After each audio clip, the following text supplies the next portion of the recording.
Assalamualaikum warahmatullahi wabarakatuh. Perkenalkan, saya Rifana Rohdiana dari kelas BKB dengan NIM 22404501020 dari program studi bimbingan dan konseling jurusan Psikologi Pendidikan dan Bimbingan Fakultas Ilmu Pendidikan Universitas Negeri Makassar angkatan 2022. Baik, di sini saya akan menjelaskan beberapa ayat yang berkenaan atau berkaitan dengan bimbingan konseling pendekatan agama.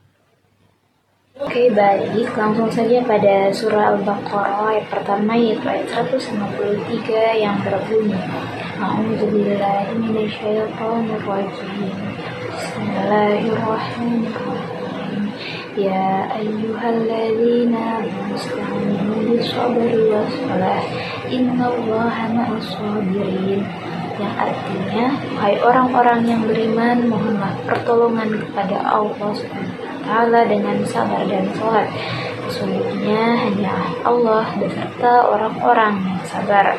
Nah, ayat ini menjelaskan atau menyampaikan sebuah pesan mendasar bagi setiap orang yang beriman untuk menjadikan kesabaran dan sholat itu sebagai sarana untuk mencari pertolongan Allah Subhanahu wa Ta'ala. Kemudian kesabaran sendiri itu adalah sikap yang sangat dijunjung tinggi dalam Islam, mencakup kesabaran dalam menghadapi ujian, kesabaran dalam ketaatan, dan kesabaran dalam menjauhi dosa. Kemudian sholat di sisi lain merupakan bentuk ibadah yang mendekatkan seseorang kepada Allah Subhanahu wa Ta'ala, menjadi saat dimana manusia bisa meluapkan kegelisahan mereka dan mencari ketenangan dan mendapatkan kekuatan rohani. Nah, kemudian apa keterkaitan ayat ini dengan bimbingan konseling pendekatan agama? Nah, yang pertama, dalam konseling itu seringkali datang dengan beban pikiran yang berat atau masalah yang sulit diatasi. Nah, kemudian konselor dengan menggunakan pendekatan bimbingan konseling agama ini bisa memanfaatkan ayat ini untuk membantu konseli mencari kekuatan dari dalam dirinya melalui kesabaran dari luar dirinya melalui sholat. Nah, misalnya seorang konseli yang menghadapi masalah keluarga atau tekanan akademik, konseli itu bisa diingatkan bahwa menghadapi ujian ini dengan sabar akan mengundang pertolongan Allah Subhanahu wa Ta'ala. Nah, konseli juga bisa diarahkan untuk mendekatkan diri kepada Allah Subhanahu wa Ta'ala melalui sholat, karena sholat dapat menenangkan pikiran dan mengurangi stres dan memperkuat jiwa dari konseli tersebut. Baik, selanjutnya pada ayat kedua surah Al-Baqarah yaitu ayat 154 yang berbunyi A'udzubillahi minasyaitonirrajim. Bismillahirrahmanirrahim. Wala taqulu liman yuqtalu fi sabilillahi amwat bal ahya walakin la tash'urun. Artinya, dan janganlah kamu mengatakan orang-orang yang gugur di jalan Allah bahwa mereka itu mati, bahkan mereka hidup tetapi kamu tidak menyadarinya. Kemudian untuk penjelasan ayat ini, ayat ini tuh berbicara tentang kehidupan setelah kematian. Allah mengingatkan agar kita tidak menganggap bahwa orang-orang yang meninggal di jalan Allah sebagai orang yang mati, karena mereka sebenarnya hidup dalam dimensi yang berbeda. Nah, konsep ini memberikan keyakinan bahwa kematian bukanlah akhir, tetapi sebuah permulaan kehidupan sejati yang lebih baik di akhirat bagi orang-orang yang beriman.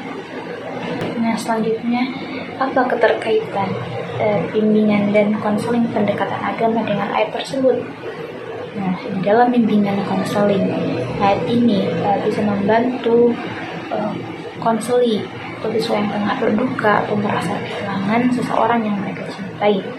Nah, di sini konselor berperan menggunakan ayat ini untuk mengajak konseli memahami bahwa kehilangan yang dirasakan di dunia itu adalah bagian dari kehidupan, dan bahwa orang-orang yang telah tiada masih hidup dalam dimensi spiritual yang lebih baik.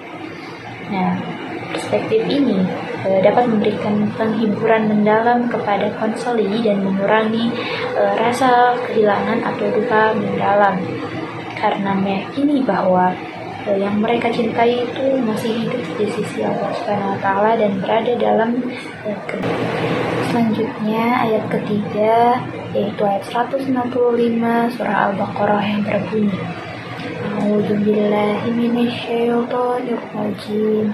Bismillahirrahmanirrahim. Wala nabluwannakum bisyai'in minal khawfi wal ju'i wa naqsin minal amwali wal anfusi wath thamarat wa basyiris sabirin.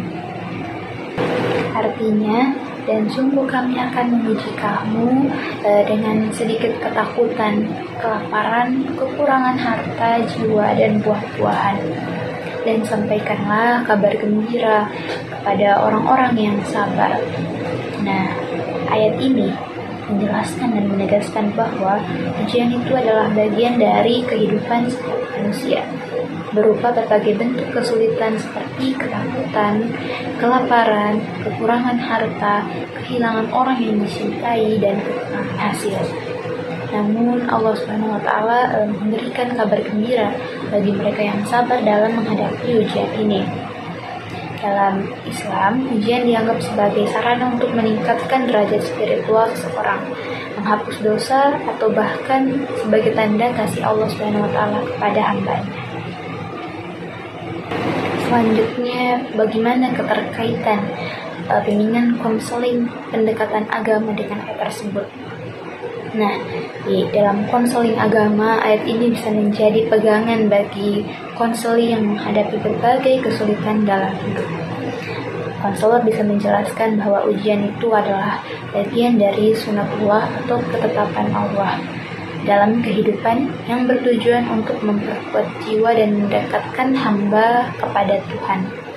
Nah, dengan pendekatan ini, konseli diharapkan tidak melihat ujian sebagai beban semata, tetapi juga sebagai sarana pertumbuhan dan pemurnian jiwa.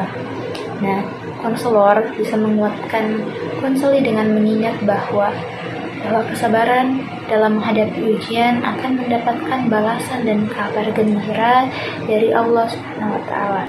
Pandangan ini memberikan konseli kekuatan spiritual dan motivasi untuk tetap kuat dan optimis dalam menghadapi tantangan hidup.